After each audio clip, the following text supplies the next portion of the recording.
నమస్తే welcome to our channel. ప్రస్తుతం మనతో సీనియర్ జర్నలిస్ట్ దాము బాలాజీ గారు ఉన్నారు. వారితో మాట్లాడదాం. సార్ నమస్తే. సార్ నమస్తే. పవన్ కళ్యాణ్ కి ఒక రికగ్నైజేషన్ వచ్చింది సార్. అంటే పార్టీని గుర్తించారు అనేది న్యూస్ వచ్చింది. సో అసలు రికగ్నిషన్ రావడం వల్ల ఈ పార్టీకి ఉపయోగం ఏంటి సార్? మామూలుగా పొలిటికల్ పార్టీలు రెండు రకాలుగా ఉంటాయండి. ఒకటి registered party, recognised party. Registered party అంటే ఎవరైనా పొలిటికల్ పార్టీ పెట్టచ్చు, నువ్వైనా పెట్టచ్చు, నేనైనా పెట్టచ్చు, అలాగా ఎవరైనా పొలిటికల్ పార్టీ పెట్టచ్చు. దానికి రిజిస్టర్డ్ పార్టీ రిజిస్ట్రేషన్ చేసుకుంటాం, రిజిస్టర్డ్ పార్టీ ఉంటుంది. రికగ్నిషన్ రాదు. రికగ్నిషన్ రావాలంటే మన ప్రజాప్రాతినిధ్య చట్టం ప్రకారం ఎలక్షన్ కమిషన్ కొన్ని క్రైటీరియా, ఒక 5 రకాల క్రైటీరియా ఉందన్నమాట. ఒక పార్టీ రిజిస్టర్డ్గా ఉన్న పార్టీ రికగ్నైజ్డ్ పార్టీ కావాలంటే ఒక 5 క్రైటీరియాలు ఏదో ఒక క్రైటీరియాని మీట్ అవ్వాలి.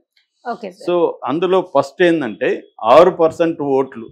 ఇది నేను ఓన్లీ రాష్ట్ర పార్టీలకు మాత్రమే చెప్తున్నాను, జాతీయ పార్టీలు కాదు. ఇది ఎందుకంటే జనసేన రాష్ట్ర పార్టీ కాబట్టి ఒక రాష్ట్రంలో ఏ పార్టీ అయితే, ఫర్ ఎగ్జాంపుల్ జనసేన పోటీ చేస్తుంది, ఆ రాష్ట్రంలో జనసేనకు టోటల్ వ్యాలిడ్ ఓట్స్లో 6% ఓట్లు వచ్చి ఉండాలి. ఇది గతంలో రాలా. గతంలో 2019లో పోటీ చేసినప్పుడు 5.53% మాత్రమే జనసేనకి షేర్ వచ్చింది, ఓట్ల షేరు. అది రావడంతో పాటు 2 సీట్లు కూడా రావాలి. టోటల్ సీట్లలో 2 రావాలి. 2 రాలి, అప్పుడు ఒకటే వచ్చింది. కాబట్టి జనసేనకి అప్పుడు ఇవ్వలేదు. అయితే ఇప్పుడేమైంది, జనసేనకి టోటల్గా 21 సీట్లు వచ్చినాయి. పర్సంటేజ్ కూడా జనసేనకు మొత్తం ఓట్లు 23,17,747 ఓట్లు వచ్చాయి జనసేనకి మొన్న. ఎందుకంటే అది పోటీ చేసిందే 21 స్థానాల్లో కదా. 21 స్థానాల్లో పోటీ చేసినప్పటికి కూడా 23 లక్షల పైన ఓట్లు వచ్చాయి. 6.8% కూడా వచ్చాయి. అంటే ఇది క్రైటీరియా మీట్ అయిపోయింది. 6% కంటే ఎక్కువ ఓట్లు వచ్చాయి, 2 సీట్ల కంటే ఎక్కువ సీట్లు వచ్చాయి, 21 సీట్లు వచ్చాయి. కాబట్టి క్రైటీరియా ఓకే అయిపోయింది, కాబట్టి ఇది ఇచ్చేసింది. రెండవ క్రైటీరియా ఏంటంటే లోక్సభ స్థానాల్లో, ఆ రాష్ట్రంలో లోక్సభ స్థానాల్లో పోటీ చేస్తారు కదా, అందులో అయినా 6% వస్తే చాలు. అట్లాగే 1 సీట్ అన్నా వచ్చి ఉండాలి. అది రెండోది. మూడోది ఏంటంటే టోటల్ సీట్లలో 3% సీట్లు తెచ్చుకోవాలి. అప్పుడు ఈ ఓట్ షేర్ అనేది ఉండదు. 3% సీట్ షేర్ ఉంటే కూడా ఇస్తారు. నాలుగోది అట్లీస్ట్ ఒక ఎంపీ అయినా గెలిచి ఉండాలి. 25 ఎంపీలలో ఒక ఎంపీ గెలిచి ఉండాలి.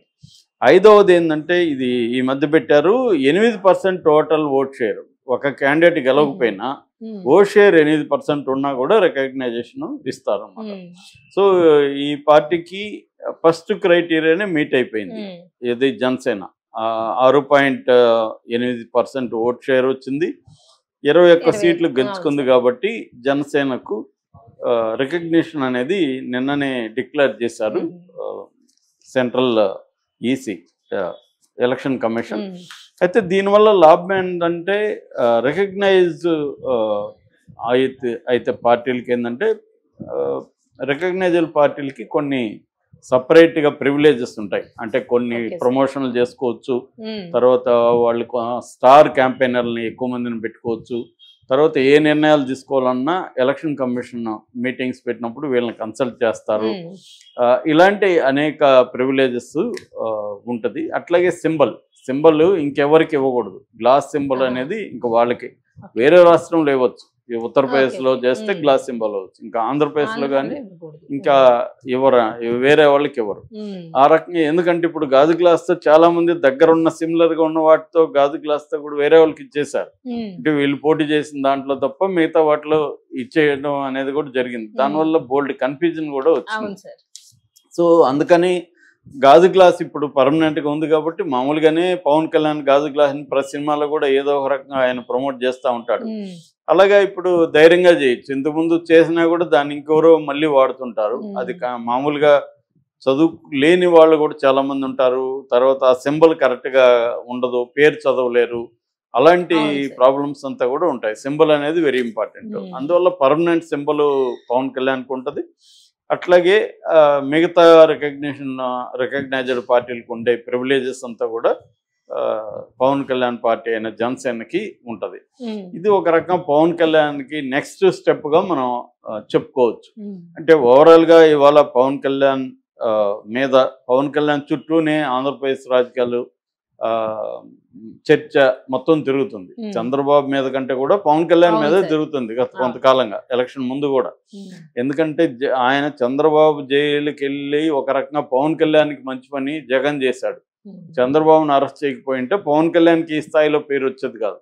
ఎప్పుడైతే అరెస్ట్ చేశాడో దానివల్ల తెలుగుదేశం శ్రేణులు అంతా కూడా బాగా డేలా పడిపోయి ఇదైన కండిషన్లో పవన్ కళ్యాణ్ స్ట్రాటజిక్గా జైలుకి వెళ్ళి ఆయన మద్దతు తెలపడం, పొత్తు పెట్టుకుంటామని అనౌన్స్ చేయడం, దీంతో ఏమైంది, తెలుగుదేశం వాళ్ళకి అందరికి కూడా ఒక సాఫ్ట్ కార్నర్ పవన్ కళ్యాణ్ మీద వచ్చింది. అంటే మనమంతా ఒక లోలో ఉంటే, డిప్రెషన్ కండిషన్లో ఉంటే పవన్ కళ్యాణ్ వచ్చి అన్కండిషనల్గా ఆయనకి ఎన్ని సీట్లు ఇస్తారు ఏమీ తెలియదు, అయినా కూడా ఆయన పెట్టుకున్నాడు. సో దాంతో ఏమైపోయిందంటే అందరికీ పవన్ కళ్యాణ్ పట్ల ఒక సానుభూతి వచ్చింది. సో చంద్రబాబు కూడా దానివల్ల ఎవరికి ఎప్పుడు ఆయన పొత్తులో ఉన్న ఏ పార్టీకి ఇవ్వని విలువ పవన్ కళ్యాణ్కి ఇచ్చాడు. ఆయనే స్వయంగా వాళ్ళ ఇంటికి వెళ్ళి మాట్లాడడం కానీ, పవన్ కళ్యాణ్తో కలిసి వాళ్ళ పార్టీ సమన్వయ కమిటీ వేయడం కానీ, ఇవన్నీ ఎప్పుడు వేరే పార్టీలతో ఎప్పుడు చేయలే ఆయన. కానీ పవన్ కళ్యాణ్కి అంత పెద్దపీట వేశాడు. అక్కడి నుంచి పవన్ కళ్యాణ్ని పెంచడం కోసం లోకేష్ని ఎక్కడ వేరే నియోజకవర్గాల్లో తిప్పకుండా స్టార్ క్యాంపెయినర్గా పవన్ కళ్యాణ్ని అన్ని చోట్లకి తిప్పడం దగ్గర నుంచి ఇంకా పవన్ కళ్యాణ్కి ఇంపార్టెన్స్ ఇస్తూ వచ్చాడు. సీట్ల విషయంలో మాత్రం జనసేనకు అసంతృప్తి ఉంది. 21 అంటే ముందు వచ్చిన సీట్లలో కూడా కొన్ని త్యాగాలు చేయాల్సి వచ్చింది బీజేపీ కోసం. అక్కడ చంద్రబాబు కాంప్రమైజ్ అవ్వకుండా పవన్ కళ్యాణ్కి తక్కువ ఇవ్వడం అనేది చేశాడు ఆ విషయంలో. కానీ పవన్ కళ్యాణ్కి వ్యక్తిగతంగా ఇంపార్టెన్స్ ఇవ్వడం మాత్రం చంద్రబాబు స్ట్రాటజీగా చేశాడు. దాని తర్వాత గవర్నమెంట్ వచ్చిన తర్వాత నిజానికి పవన్ కళ్యాణ్ హెల్ప్ కానీ, ఇటు బీజేపీ హెల్ప్ కానీ అవసరం లేని కంప్లీట్ మెజార్టీ చంద్రబాబుకు ఉంది. 134 సీట్లు వచ్చాయంటే చాలా చాలా బ్రహ్మాండమైన మెజార్టీ. అయినా కూడా ఆయన పవన్ కళ్యాణ్కి పెద్దపీట వేయాలని ఆయన కోరుకున్న శాఖలో దాదాపు 5 శాఖలు ఆయనకి ఇచ్చాడు. దాని తర్వాత ఏకైక ఉప ముఖ్యమంత్రిగా ఆయన పెట్టాడు. ఇంపార్టెన్స్ ఇవ్వడం మొదలు పెట్టాడు. అన్ని గవర్నమెంట్ ఆఫీసుల్లో కూడా చంద్రబాబుతో పాటు ఈయన ఫోటో కూడా పెట్టమని. నిజానికి అవన్నీ చేయాల్సిన అవసరం లేదు లీగల్గా. ఒకటి కృతజ్ఞత, తను గతంలో తన పార్టీ క్రైసిస్లో ఉన్నప్పుడు నిలబడ్డాడు, ఒక బూస్టప్ ఇచ్చాడు అనేది ఒకటి. రెండవది నెక్స్ట్ ఎలక్షన్లకు కూడా పవన్ కళ్యాణ్ని పెట్టుకోవాలి. ఎందుకంటే పవన్ కళ్యాణ్ లేకపోతే బీజేపీ తెలుగుదేశంతో కలిసి ఉండే అవకాశం లేదు. ఎందుకంటే అసలు ఈ అరెస్ట్ వెనక మోడీ ఉన్నాడనేది తెలుగుదేశం వాళ్ళు కూడా నమ్మారు. ఒక్క చంద్రబాబు తప్ప ఇంకెవరికి కూడా తెలుగుదేశంలో ఇష్టం కూడా లేదు.